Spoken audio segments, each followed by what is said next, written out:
Hello, I've watched a YouTube video from Four Lads Had a Dream, who are always on point. For the third part of Russell Martin's interview down at St George's. The most vital thing I personally took from that, he wanted to be a football coach more than a player. So he's had his thinking cap on from the day he started playing football to today. He wanted to be a manager, so he'll have absorbed a lot more over the years than maybe the average player would have been. They would have been more interested in playing the game. Russell Martin was a student of the game. He wanted to learn because he knew this is what he wanted to do. I think that's a massive view, a massive point that we should all take on board. I've actually written down notes. I don't normally do that. Raskin, this was important as well.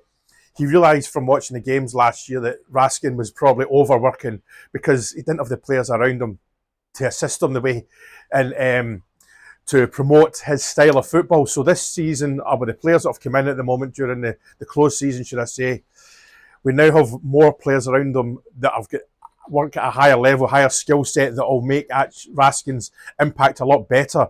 Again, that's brilliant to hear. You know, because two things, he sees how vital Raskin is to the team. He mentions how he's a leader, he's vocal, and he realises how important he will be to going forward for Rangers, as in on the pitch. So, and it also proves that the players we've brought in, Russell Martin knows are better than we had before and will complement Rangers more. Again, we know this. The signing for Rangers, for Russell Martin signing for us, was intense. He had offers a few days after he got binned by Southampton, but he took his time, and him and his team are here now, and it was real intense. Better hold this up instead of looking down like a tuba. Holding up like a. He waited for the right job to come on. Once he get heads up about the Rangers jobs, he was all in, and he got it. Obviously, I think there's still doubters out there. I think they're wrong. I know the proof is in the pudding, 1,000,000%. But I like what he says. And here's a thing: this is something that's just popped in my head. It's not in the notes. See his interviews. He's as relaxed as anything. He's in his element. If there was problems in the training ground, if there was problems within the club and getting the players in he wants, it would probably tell in his mannerisms at the interview. He wouldn't be so relaxed. He wouldn't be so jokey at times. He's to the point. But I think that's great. The discipline thing, he made them run the day before the bounce game against Burnley extra, and I know for a fact it was because they left the dressing room in a tip. I think I get 5 messages off it.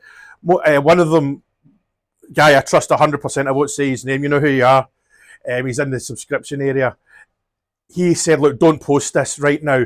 So I took that on board. I thought that might, I guess it is a leak from somewhere, but they didn't want it would have maybe compromise someone out there. The other 3 or 4 messages I got did not say don't post this, but because one person says don't post it, I thought I better treat that with the respect it's deserved. And he also said, I think it was Big Stevie from Four Lads asked him about the dressing room, what's it like? Is it vocal or not? He said, not just yet, but there's lads turning up for a new job. I know when I go to a new job, hopefully one next week, I'm kind of quiet for the first few days, you know, just find my feet and all that. That's the exact same for them. It's the same in any working environment. They're all learning each other. But that week down in St George's will have helped that. You know, that part of it was for that, the integration, the bonding. We saw them playing pool and darts and all that, and you heard laughter in the background, which is important. You know, so this interview today's given me even more reason to be happy with where Rangers are. I know the chap from Chef Wednesday's taking a bit of time fluffing about, but that's just because of the owner of Chef Wednesday. I'm pretty sure he's signed. We just need probably a signature somewhere. All the Sheffield Wednesday fans that are commenting say this is normal, and they all say if we're getting it for £2.5 million, this is an £8 to £10 million player now. Now I guess there'll be people that say, well, if he's £8 to £10 million, why isn't he been sold to someone else? I don't know. But that's what the Sheffield Wednesday fans are saying, and I take it on board. There's nobody knows more about a player or give a view on a player than the fans, you know. So, it's all good.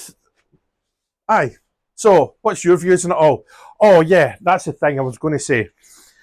I'll always go back to this. I'm going to reference this all the time when it comes to Russell Martin. When I was talking to Derek Parlane a week or so ago, the part he mentioned, he was out for a pint with David Moyes, and David Moyes said, before Russell Martin was really in the frame for the Rangers job, he says, look, Derek, there's a manager kicking about, this Russell Martin.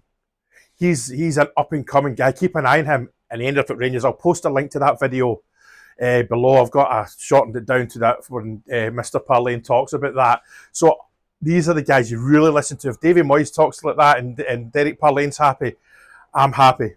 Okay, I've gone on a bit longer than I usually do. If you've got this far, if you've bothered to listen to me waffle on, thank you very much. Cheers.